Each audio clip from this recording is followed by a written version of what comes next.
In 1997, I think it was, I sold the Cannell Studios, and I wanted then to try and figure out what I was going to do with the next portion of my life. I didn't want to go and just be a hired gun at a studio like I'd been when I was a young man at Universal.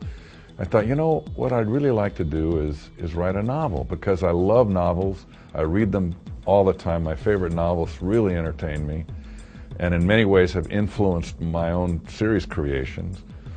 So I sat down and I wrote my first book, and it was a national bestseller, and I've been doing it ever since.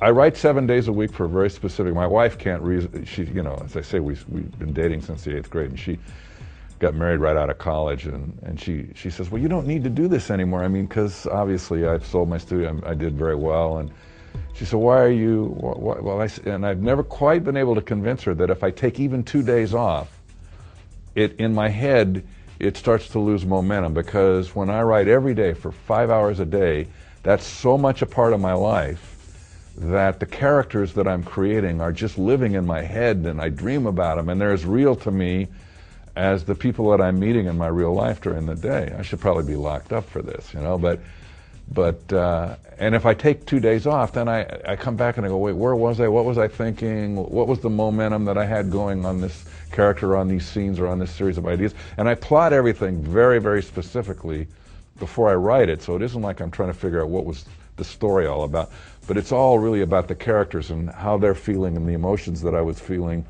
when I wrote them on Friday. If I wait until Monday, it's just gone. So I'll come up with new ideas, but they won't be the same ones. So I found that just to keep going is better for me. And you know what? I really love it, so it's not like it's work.